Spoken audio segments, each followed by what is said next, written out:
हमारे पार्लियामेंट के चुनावों में पूरे भारत में जम्मू कश्मीर को लेकर के राजनीति बड़ी सरगर्म है। चाहे देश के प्रधानमंत्री या गृह मंत्री अमित शाह जी किसी भी रियासत में अपना चुनावी भाषण करें तो जम्मू कश्मीर को नहीं भूलते हैं। और आज तो प्रधानमंत्री माननीय मोदी जी ने यह कहा कि जम्मू कश्मीर में भारत का कॉन्स्टिट्यूशन को उन्होंने एब्रोगेशन ऑफ आर्टिकल 370 के बाद लागू कर दिया।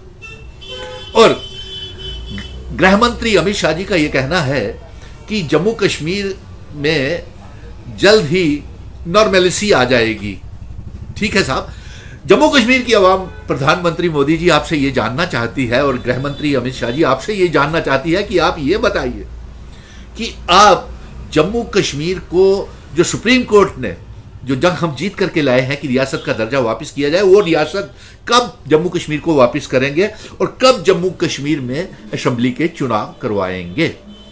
और इस पार्लियामेंट के चुनावों ने खास तौर के ऊपर हमारे कश्मीर के नेताओं को, पॉलिटिकल पार्टीज को, तमाम पॉलिटिकल पार्टीज को, राजनीतिक सियासी नेताओं को बेनकाब कर दिया, क्योंकि तमाम कश्मीर के सियासी रहनुमा, नेता, पॉलिटिकल पार्टी बेचैन है भारतीय जनता पार्टी के साथ अलायंस करने को। और भारतीय जनता पार्टी भी बेसब्री से 3 कैंडिडेट वहां अपने नहीं उतारे पार्लियामेंट के और पहले ही हार कबूल कर ली पार्लियामेंट में चुनावों से पहले, क्योंकि उन्होंने 370 को हटाया था, तोड़ा था, रियासत को तोड़ा था, मामूली सी यूनियन टेरिटरी बनाया। तो अपनी गलती का उन्होंने तस्लीम कर लिया कि रियासत भी देंगे, असेंबली का चुनाव देंगे, लेकिन देंगे कब।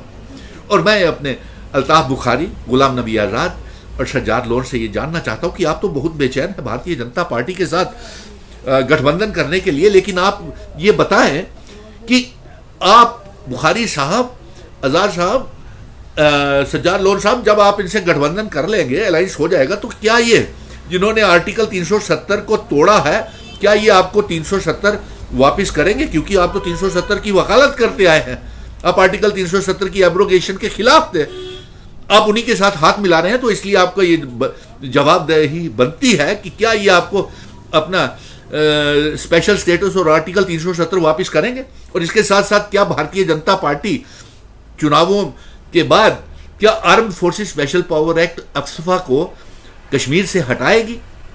नंबर 3, क्या बीजेपी जो मासूम बेगुनाह लोग जेलों में बंद हैं, क्या उनके ऊपर से उन्हें रिहा करेगी?